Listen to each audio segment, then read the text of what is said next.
Origin of life से जो हमारा क्वेश्चन आता है नीट में, जो एनसीईआरटी के पेज से आता है, एक तो इस थ्योरी से रिलेटेड आ जाता है, जो थ्योरी दिए हैं, जैसे बिग बैंग थ्योरी हमारा है, बिग बैंग थ्योरी से अभी हमारा एक क्वेश्चन आ जाता है, और भी एक दो थ्योरी यहाँ पर है जिसकी वजह से आपके क्वेश्चन डायरेक्टली एनसीईआरटी से आते हैं। तो ये पेज आपका काफी इंपॉर्टेंट है, नीट के पॉइंट ऑफ व्यू से भी इंपॉर्टेंट है ये। और दूसरा यहाँ पर अगर हम देखते हैं, दूसरी थ्योरी जो मोस्ट एक्सपेक्टेड है वो है ओपेलियन की ऑरिजिन ऑफ लाइफ थ्योरी, जिसमें प्रूव किया था स्टैनली मिलर ने। और यहाँ से आपका एक दो क्वेश्चन जो बनता है फटाफट, यहाँ से एक पॉइंट दिया है, स्टैनली मिलर ने एक एक्सपेरिमेंट किया था, वो एक्सपेरिमेंट आगे है, यहाँ पर रखा गया है कि स्टैनली मिलर ने वो कौन सा एक्सपेरिमेंट किया है और उसमें क्या क्या चीजें लिए हैं। तो एक्सपेरिमेंट का एक फिगर दिया हुआ है, उस फिगर से रिलेटेड हमारे क्वेश्चन आ जाते हैं। दूसरा एक क्वेश्चन यहाँ से बनता है कि ऑरिजिन ऑफ लाइफ, जो हमारा लाइफ में ऑरिजिन का एवोल्यूशन हो रहा था, ऑर्गन्स का एवोल्यूशन हो रहा था, तो वहां पर सेल्स जब बन रहे थे तो किस चीज की एब्सेंस थी। तो एब्सेंट जो उस टाइम पे था जब ऑरिजिन ऑफ लाइफ हो रही थी, तो ऑक्सीजन एब्सेंट था। ये क्वेश्चन डायरेक्ट पूछा जाता है। जैसे इस एक्सपेरिमेंट में कई ये चीजें भी पूछी जा सकती हैं, क्या क्या गैस लेके स्टैनली मिलर ने इसका एक्सपेरिमेंट किया। तो CH4, NH3, H2O और H2। देखिए इसमें ऑक्सीजन नहीं है, तो ऑक्सीजन की एब्सेंट थी, तो ऑरिजिन ऑफ लाइफ पे ऑक्सीजन की एब्सेंट होती है। नीट का डायरेक्ट क्वेश्चन और बहुत ही हिट क्वेश्चन ये बनता है आपका। स्पार्क डिस्चार्ज इंस्ट्रूमेंट था और वैक्यूम पंप से यहाँ से खाली यहाँ पे था, और क्या क्या चीजें, वाटर आउट, कंडेंसर, ये सब चीजें इस एक्सपेरिमेंट की जितनी भी है वो चीजें आपकी काफी इंपॉर्टेंट होती है। तो पहले पेज से अगर आप देखते हैं तो ऑरिजिन ऑफ लाइफ से आपका ये क्वेश्चन आ सकता है कि जब लाइफ की ऑरिजिन थी तो उस टाइम पे कौन सी गैस एब्सेंट थी। तो ऑक्सीजन गैस ही यहाँ पे क्या थी, एब्सेंट थी। और स्टैनली मिलर ने अपने एक्सपेरिमेंट में कौन कौन गैस लेके उसका इलेक्ट्रिक डिस्चार्ज मेथड में यूज किया था। तो ये आपका यहाँ से यूज किया जा सकता है, पूछा जा सकता है डायरेक्ट क्वेश्चन। उसके बाद शुरुआत की जो थ्योरी आई है और इवोल्यूशन के लिए कि क्या क्या चीज इवोल्यूशन में कौन कौन से साइंटिस्टों का क्या क्या रोल रहा है, तो कुछ थोड़ा सा यहाँ पर साइंटिस्टों की हिस्ट्री दी हुई है, जो अलग अलग साइंटिस्ट हमारे पास थे। उनमें से जैसे हम देखते हैं, सबसे जो शुरुआत की थ्योरी थे उनमें हमारे कुछ यहाँ पर साइंटिस्ट के नाम दिए हैं। ये अर्थ को लगभग 4000 साल पहले से यहाँ पर हम फ्यूचर में पीछे की चीजों को हम एनालाइज करके वहां से देखते आए हैं। सबसे पहले एक साइंटिस्ट थे जिनके बारे में दिया है, और ये HMS बीगल। अब इसकी स्पेलिंग थोड़ा सा याद रखेंगे, कई बार स्पेलिंग में भी मिस्टेक करा के उन्होंने पूछ दिया है। और ये पूरा नाम इसका HMS, इससे भी रिलेटेड क्वेश्चन बना है नीट में, तो यहाँ भी आ सकता है।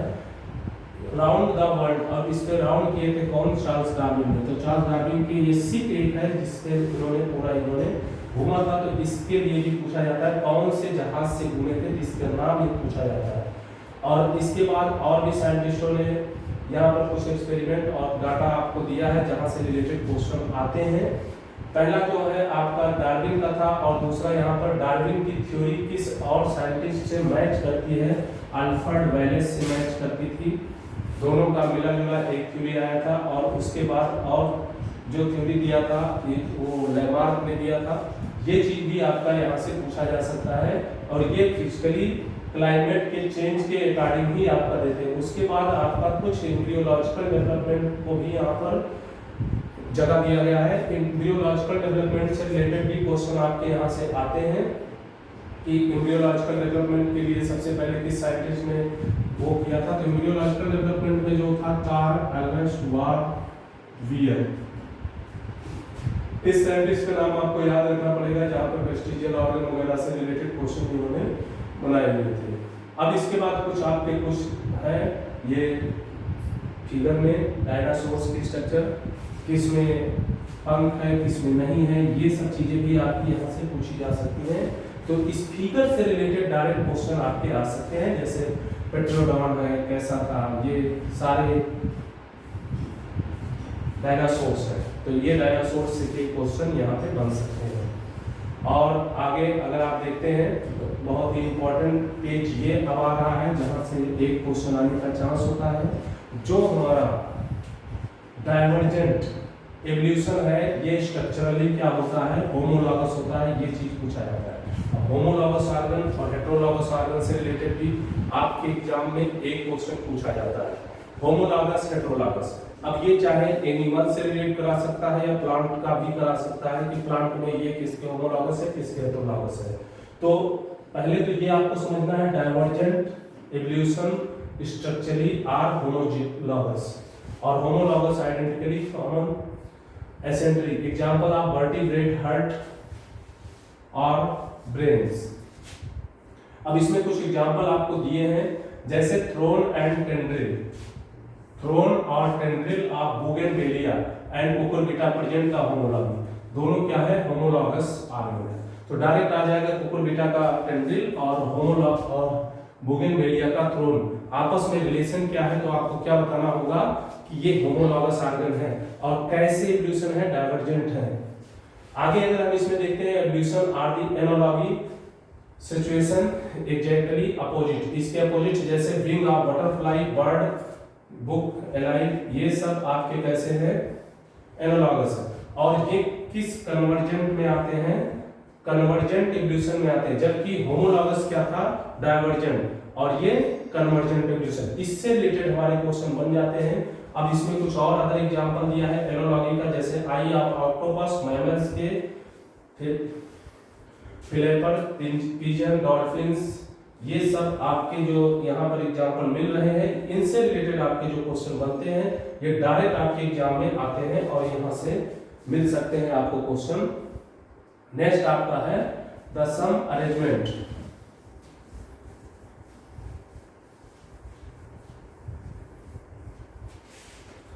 अगला पॉइंट यहीं से रिलेटेड आपका बन सकता है कि इसके कुछ और एग्जांपल है, जैसे कुछ एक्सपेरिमेंट में हमने देखा किसी की विंग डार्क होती है मौत की, किसी की व्हाइट होती है, तो इनके जो एग्जांपल्स है डायरेक्ट ये सीधे सीधे आपके नीट में पूछे जाएंगे। तो ऊपर हमारा जो डाइवर्जेंट और कन्वर्जेंट एग्जांपल मैंने बताया, इससे रिलेटेड क्वेश्चन हमेशा बना है, चाहे वो प्लांट का एग्जांपल ले लेगा जैसे थ्रोन और टेंड्रिल का ले लिया, या फिर विंग का ले लिया, होमोलॉगस और एनालॉगस का, यहाँ से रिलेटेड हमें क्वेश्चंस दे सकते हैं। यहाँ पर कुछ स्ट्रक्चर है जैसे मॉथ के स्ट्रक्चर है, उन्हीं के बारे में यहाँ अंदर भी दिया है। तो इससे रिलेटेड आपको एक बार ये पैराग्राफ पूरा पढ़ना होगा, इस पैराग्राफ में आपको क्वेश्चन मिल जाएंगे एनसीईआरटी के। जो डायरेक्ट आपका क्वेश्चन था वो वहां पे था। अब एक है एप्टीट्यूड रेडिएशन,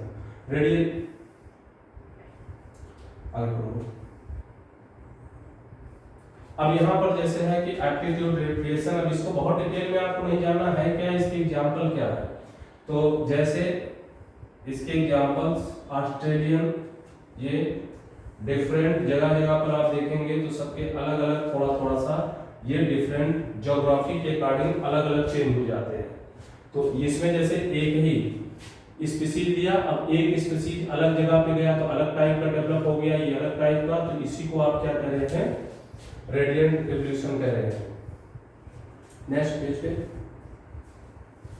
अब बायोलॉजिकल एवोल्यूशन में अगर हम देखते हैं तो बायोलॉजिकल एवोल्यूशन से भी रिलेटेड अच्छा क्वेश्चन यहाँ पे बन सकता है, लेकिन अभी तक जो हमने डिस्कस किया है यहाँ से 2 क्वेश्चन आपको 100% मिल जाएगा। बाकी इसके ये पैराग्राफ जो है डार्विन का थ्योरी यहाँ पर दिया है कि लाइफ में कैसे डार्विन की थ्योरी आपकी यूज की जाती है, और नॉर्मली डार्विन ने कौन सी थ्योरी दी थी, तो इन्होंने एक थ्योरी का नाम दिया था नेचुरल सिलेक्शन।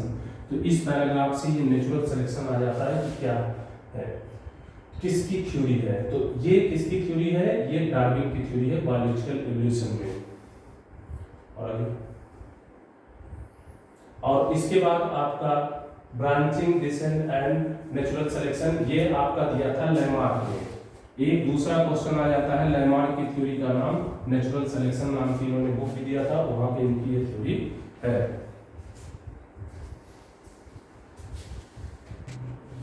एवोल्यूशन चैप्टर में एक बहुत इंपॉर्टेंट पेज है और origin and evolution of man. यहां से नीट में हर साल एक क्वेश्चन डायरेक्ट आता ही आता है, और ये मुश्किल से 1.5 पैराग्राफ या 2 पैराग्राफ का टॉपिक है। एक क्वेश्चन नीट का 100% क्लियर होता है और इन्हीं पैराग्राफ की लाइन बाय लाइन से क्वेश्चन आता है, कुछ भी आपको अलग से नहीं पढ़ना। मान लीजिए चैप्टर आपने पढ़ा है, ऊपर मैंने 2 वीडियो और जो बनाए हैं वहां से रिलेटेड कुछ बन आ सकते हैं question.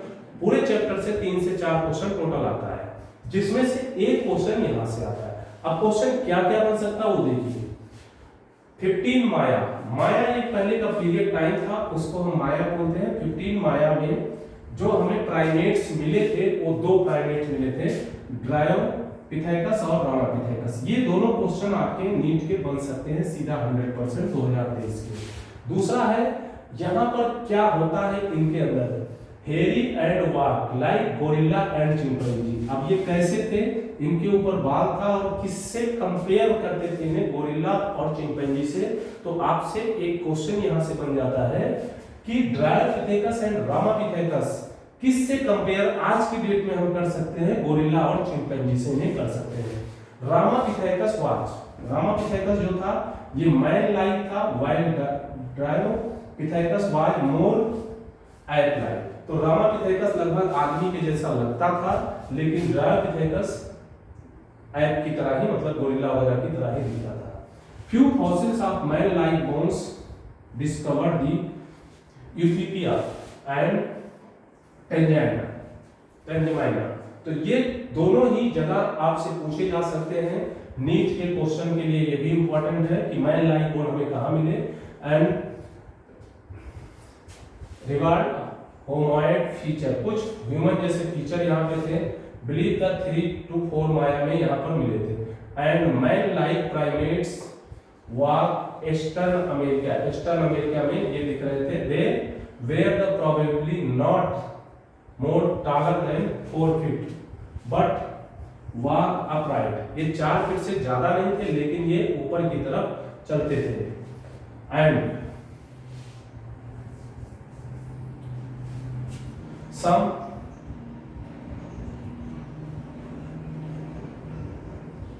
these creatures are called the first human like being the humanoid called the Homo habilis।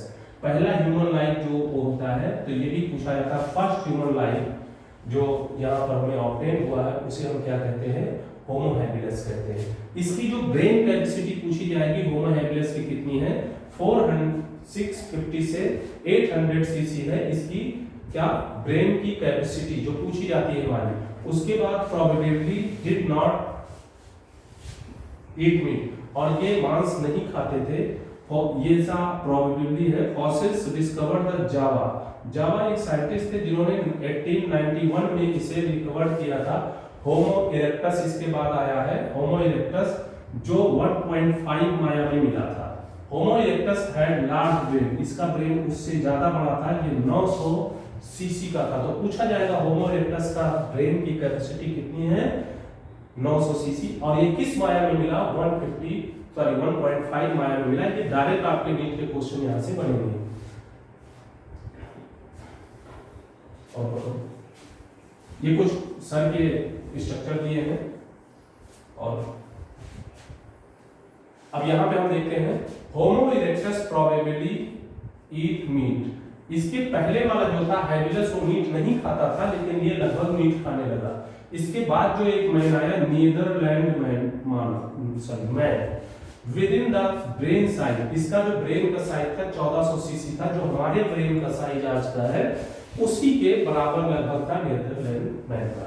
Live the near the earth of the central Asia में ये रहता था बिटवीन द 10,000 से 40,000 ईयर्स पहले। They use the height and protect their body and buried their dead. And homo species sapiens are the Africa and move to across the community and develop into the distinct race during the age between 75,000 से 10,000 year ago and modern Homo sapiens across the prehistoric age develop। तो Homo sapiens ही जो थे ये prehistoric cave को develop किए 1800 साल पहले, and such the painting उसमें पेंटिंग किए humans ने, and Bhimbetka and rock shelter Raisen district the Madhya Pradesh जहां पे मिलता है इनकी पेंटिंग्स वगैरह। एग्रीकल्चर 10,000 पहले से शुरू किया था, and state the rest of the happened and human history of the world. यहाँ से सिविलियंस में भी ये कन्वर्ट होते गए जो कि समाज का निर्माण किए। तो जो मेन क्वेश्चन हमारे नीट का बनेगा वो यहीं से, नीदरलैंड मानव का जो कैपेसिटी है कितना है, कब मिला, कहाँ से मिला, ये सारी चीजें आपसे पूछी जा सकती है। तो यहाँ से रिलेटेड आपके जो क्वेश्चन है वो यही बन सकते हैं और काफी इंपॉर्टेंट क्वेश्चन यहाँ से आप आ रहे हैं। एक क्वेश्चन 100% आएगा, जितना चीज डिस्कस किया।